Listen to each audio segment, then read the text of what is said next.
Ambition would check ambition. Successful government and forming state constitutions on all power being vested in and derived from the people only.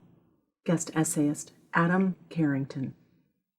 We don't always get it right the first time. Sometimes experimentation then leads to true success. Those statements prove true for many situations, professional and private. The founders experienced both with their forays into constitution making in the 1770s and the 1780s. Those efforts included the Articles of Confederation, our first national constitution. Our current constitution replaced it after a short, tumultuous time. Here, though, we will focus on the efforts made at the state level. The former colonies needed their own governing documents to set the conditions for rule. These first efforts saw some success and some need for serious improvement. First, these constitutions got the source of rule correct. The Constitution for North Carolina, 1776, opened by declaring that all political power is vested in and derived from the people only. New Hampshire, 1776, based its constitution's power on the free suffrages of the people of said colony. This reasoning aligned with another document from 1776, the Declaration of Independence. That work of the Second Continental Congress declared that governments derive their just powers from the consent of the governed. This point itself derived from the founders' commitment to human equality, expressed by the fact that no person should rule another without preconditioned agreement. Second, these constitutions in general got the purpose of government right.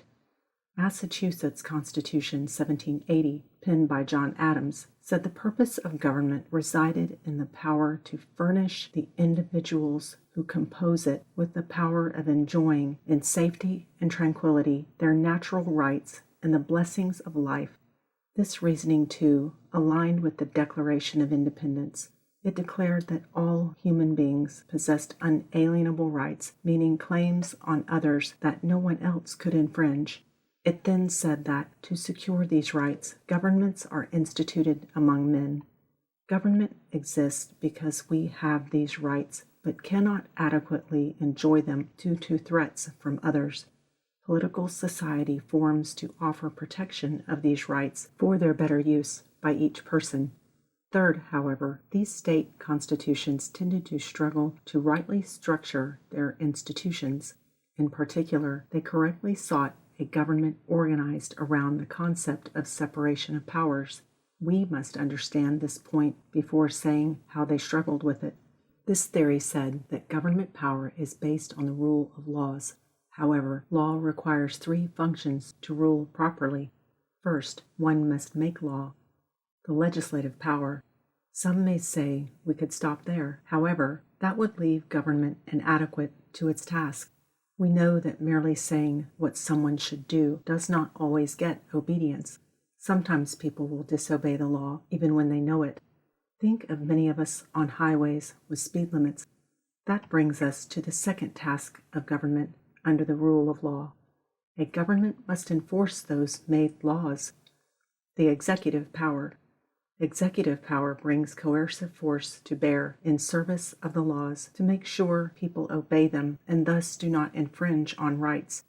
Third and finally, a tribunal must exist to interpret and apply the law when disputes arise regarding it. The judicial power. People may know the law, but not agree on whether someone broke or followed it. That factual question is what juries often decide in trials. People may agree on what happened, but disagree about the wording of the law in relation to what happened. Judges make these calls, trying to apply the law's words faithfully to the actions in a case before him or her. Together, these three powers ensure the law rules both our constitutions and the statutes made under them. Most state constitutions affirmed separation of powers. Article 6 of the Maryland Constitution's Declaration of Rights, 1776, said that the legislative, executive, and judicial powers of government ought to be forever separate and distinct from each other. However, many states structured their separation of powers to make the legislative power too strong and the other branches too weak. Doing so did not deny separation of powers on paper, but it did so in practice. States such as Pennsylvania and Virginia in particular created very weak executives. They quickly came under the control of the state legislatures. James Madison saw this problem in the 1780s. Having seen what happened with state constitutions, Madison wrote in Federalist 48 that the legislative department is everywhere extending the sphere of its activity and drawing all power into its impetuous vortex. In some sense, legislative dominance was natural. Legislative power made the laws that other branches must then carry out. That gave it an advantage.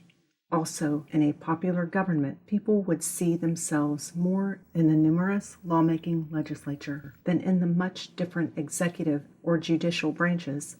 We must not underestimate the problem with separation of powers failing in practice in these states.